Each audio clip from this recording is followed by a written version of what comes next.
Yo, this is Deontay the Bronx Bomber Wild, the WBC heavyweight champion of the world. And I'd like to give a big shout out to CJ Goodfella, Sports TV. Bomb Squad, baby. Don't forget to check out our sponsor, The Health Blaze, at thehealthblaze.com. 100% all natural products from lotions, soaps, foot soaks, bath bombs, and much, much more. Use the promo code Goodfella1Boxing. Tell them your boy CJ Goodfella sent you, get 18% off. We out. All right, the UK publication, the Daily Mail, says that Wilder Fury 3 may not happen because Wilder's contract or rematch clause has expired. Shelly Finkel says something different. Let's talk about it. That subscribe button, bell icon button, share the video.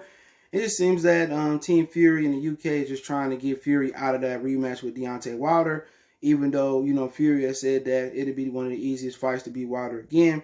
Should be a tremendous fight. It just seems like people just don't want it to happen. I think people do fear that Wilder may hit Tyson Fury and Wilder may have some valid excuses. And if Wilder wins and knocks out Fury, it validates everything that he's saying, that he was injured or elbow was injured. What else was it? Poison, was poison, his water, Mark Breland and all that. That vindicates him if he's able to win versus Tyson Fury. Every excuse that he said, it matches up. If he lose, it just means that Tyson Fury, like we thought in the previous two fights, was just a better fighter. All right, and that's just what it is. But, it just seemed like a lot of the people in the UK publications, they just don't want to see the fight again. And can I blame people? Because most people think that Fury won the first two fights to begin with, and we don't need a trilogy. Okay? If you believe that way, I mean, that is what it is. And you want to see Anthony Joshua fight Fury expeditiously. But my thing is, I don't think Anthony Joshua wants to fight Tyson Fury. And that's just my opinion on it. I think the way he dominated a guy that he feared in Deontay Wilder, and that Fury punching harder, and now he got a real American trainer and Sugar Hill.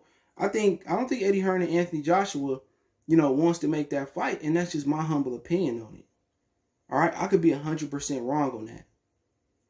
And maybe Anthony Joshua do want all the smoke. At one point in time, Joshua did dominate Fury in the gym. But when you sparring, it's totally different. Fury is a totally different fighter. Fury is a guy that's patient. He calmed down. He's setting up his shots. He's a fighter that's in that groove right now. And it's going to be hard to get him out that groove. Now, has he had some shaky performances? Yeah. He is one of the most inconsistent fighters. You know what I'm saying? That's if they had a consistency rating on the next fight night, his consistency rating might be like a 50 because it's 50-50. You don't know what Tyson Fury you're going to get from fight to fight, and we've seen that. You know what I'm saying? He's a tremendous fighter, but, if the rematch clause did expire, I just wouldn't care. I don't really want to see Fury and Wilder 3 again. If I can get AJ and Fury, but I'm not sure AJ want to fight Fury right now. So, at the end of the day, if Tyson Fury want to put all the bull jobs to sleep, he needs to win the trilogy. He needs to beat Deontay Wilder in a similar fashion. So, with Mark Breland out in the corner to sabotage him, you feel what I'm saying? Now, let's see Deontay Wilder. Now, if the costume was too heavy or you had a bad camp, you hear things coming out that camp. You hear that he would break camp and go chase his woman in the middle of camp. He would break camp early. So, at the end of the day, Deontay Wilder have developed bad habits. It's not the only fighter to develop bad habits. A lot of fighters, they get the bag and they get the status and they get to knocking guys out and they forget it takes more than a bomb, to beat a really good boxer. You got to be able to set up your shots. You gotta consistently, and every time you fight, continue to build your craft. And Deontay Wilder haven't built his craft, to be honest, since the Bermane-Stiverne fight. You know what I'm saying? When he think he can go in there and knock anybody out in that right hand, he don't have a plan B, a plan C, a plan D. He don't have none of that. He just think that I can just land that big right hand. And to be honest, he need to get back to basics. He need to get back to that jab, get back to that Olympic Wilder, that amateur Wilder a little bit. Get the mixing the punches in. You can hide that right hand. You know what I'm saying? But Shelly Finkel was saying that that's a lie in World Boxing News. Shelly Finkel was saying that that's simply not true. They're working on making Wilder and Fury in December. And I only could think of one date, December 12th. And Bob Arum said, I think they were supposed to do December 12th or something like that before. But Bob Arum said that they didn't want to go up against championship football. Because remember, now it's not the Liberty Bowl and the Bull Job Bowls. Now you have real Big Ten championship football and SEC football, Pac-12 football. You'll have it in December now because they're not starting until October 24th due to COVID. So, you know, Shelly Finkel said that they trying to work for December is to be the week of Christmas, the week after Christmas. What Daily Mail is saying that Tyson Fury is trying to fight before Christmas, is a warm up, and then gonna go to a Anthony Joshua fight next year. So you got one report that could be Eddie Hearn or Frank Warren or feeding that, or Bob Arum feeding that report to the Daily Mail and saying this is what it is and put this out here. And this could be, you know, basically Shelly Finkel came out there and said it's simply not true. And if his contract if his rematch clause do expire, you know, I think just off the strength he should get Wilder a rematch, because Wilder didn't have to rematch him. He could have took his draw and just went and took the belt and just hid from him.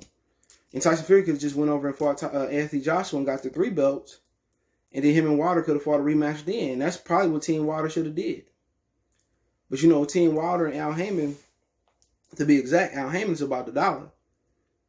Al Heyman was looking for the biggest and lucrative fight for Deontay Wilder, and that was Tyson Fury. They weren't looking for the best matchup, the best stylistic matchup. They weren't looking at, let Tyson Fury go get AJ belts, and then we'll turn around and you know, then we'll fight Fury or AJ once he get all the belts or whatever it may be. They just see green. They seen the big money in the first fight. They seen the big money in the second fight. They just see green. They don't think about Deontay Wilder's well-being. They don't think about the matchup. You know what I'm saying? They don't. All they thought, we got an old man that set out, you know, he abused his body and set out for a long time. We can beat him. And it didn't happen. It didn't happen. You know, but, you know, right now you got the Daily Mail saying that the fight is off and Fury going to take a tune-up. And you got Shelly Finkel said they're working on the fight in December. If it is going to be in December, it might be on New Year's Eve. I don't know what it land on this year. You know what I'm saying? It might be on New Year's, and that might be smart to do. Do it on New Year's Eve. And do a kind of an afternoon type fight, and then everybody can party and celebrate for New Year's. Let me see what New Year's Eve fall on this year. That might work, or they might could do it on Christmas.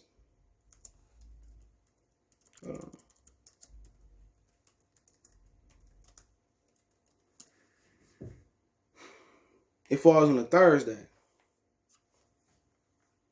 Yep, it falls on a Thursday.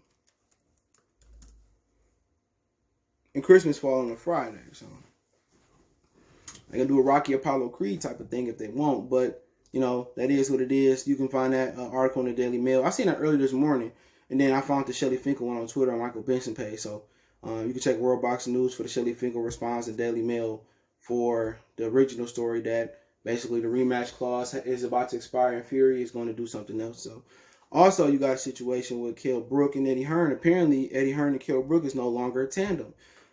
Kell Brook is a free agent. It's rumor on the street is Kell Brook's father negotiated the Terrence Crawford fight and Eddie Hearn didn't. And the reason that Kell Brook and Terrence Crawford is not going to be fighting on the UK, on Sky in the UK, is because Eddie Hearn no longer has a relationship with Kell Brook. Now, so apparently, restart. Apparently, Kell Brook and Eddie Hearn, now on good speaking terms, Eddie Hearn is blocking him from fighting on Sky. So it seemed to be true that Eddie Hearn is stopping Bob Arum from putting Lomachenko and Take on Sky, and they blocking him out in the UK. And Eddie Hearn's just petty. You know what I'm saying? You know, you helped Kell Brook make one of the worst decisions of his life. And you made him go fight Triple G when Eubanks didn't want to, when you could have just came up with the money and paid for Jesse Vargas to come to the UK and made Kell Brook a unified champion at 147, which is welterweight. You didn't want to do that. You know, you didn't want to put up the money. You said you didn't want to send, you know, Kell Brook to America and fight on Top Rank and fight Jesse Vargas for 2 belts. And then you didn't want to bring Jesse Vargas to the UK. And you messed up Kell Brook's career. So the least you can do is put his fight on UK. But apparently Eddie Hearn and Kell Brook is no longer. Eddie Hearn couldn't deliver him the Amir Khan fight, you know. And Eddie Hearn, you know, basically just sacrificed him to the Wolves and Triple G in a shitty fight, man. You know. And Eddie Hearn should be ashamed of himself. But apparently, you know, Kell Brook has shook his whole original team. No longer with Dominic Ingle. I heard it was over money. Dominic Ingle said only 6-week camp. Pretty much Eddie Hearn didn't negotiate the Kell Brook fight. His father did, and you know his father got him $2 million, and pretty much, you know, Kell Brook is a free agent. So if he do beat Terrence Crawford, you know, he probably gonna be on Top Rank. You know, so you know, Kell Brook is basically cashing out, and you know he ain't got to pay Eddie Hearn a promotional fee. basically him and his father keep the whole $2 million to themselves, pretty much. Kell Brook can just pay somebody to be in his corner. He can get Kid Galahad to give him the same advice Dominic Ingle can. He can just retire off the $2 million he making versus Terrence Crawford. But apparently Eddie Hearn lost Kell Brook, so that don't pretty much shock me. But, it is what it is. Let me know what you guys think. Don't forget me on Facebook, Instagram, Twitter. Reach out if you have a business question, inquiry, sponsorship, video request. Keep sharing the videos. Want to make a donation to the channel? Best way to do that is share the video, hit the subscribe button, bell icon button. Put the Cash App for CJ Good 313, PayPal link in the description. Let me know what you guys think. One time for the one time we go.